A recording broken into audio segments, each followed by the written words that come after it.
পটুয়াখালীতে লামিয়াকে দাফন করা হবে এবং আমাদের সহকর্মী জাকারিয়া হৃদয় এ বিষয়ে খোঁজ খবর রাখছেন। একটু দেখে আসতে চাই হৃদয়ের কাছে এ বিষয়ে কি খবর আছে। হৃদয়, লামিয়ার জানাজা এবং দাফনের প্রস্তুতি কোন পর্যায়ে আছে একটু জানাবেন।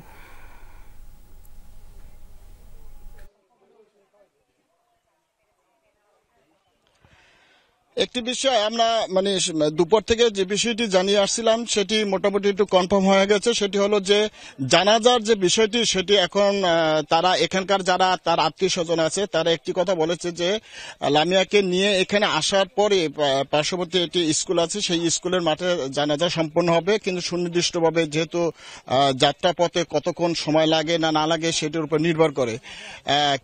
10 থেকে 15 মিনিট আগে আমরা যতটুকু নিশ্চিত হয়েছি সেটি হচ্ছে যে লামিয়ার লাশ বা অ্যাম্বুলেন্সটি এখনো যাত্রাবাড়ি এলাকায় আছে, ঢাকার বাইরে এখন পর্যন্ত বের হয় নাই। আরেকটি বিষয় হচ্ছে লামিয়াকে যেখানে দাপন করা হবে সেটির কাজ প্রায় 3 ভাগের 2 ভাগ প্রায় সম্পন্ন হয়ে গেছে। তার পাশে যে বাবার যে জসিম ভাইয়ের যে কবরস্থান, কবরের পাশেই কিন্তু তাকে এখানে দাপন করা হবে। কাজ অনেকটা এগিয়ে গেছে। আর এখানে জানাজা এবং এই সার্বিক সবকিছু দেখাশোনার জন্য কিছুক্ষণ আগে এখানে বৈষম্য বিরোধী ছাত্র আন্দোলনের 2 নেতৃবৃন্দ তারাও এখানে এসেছে।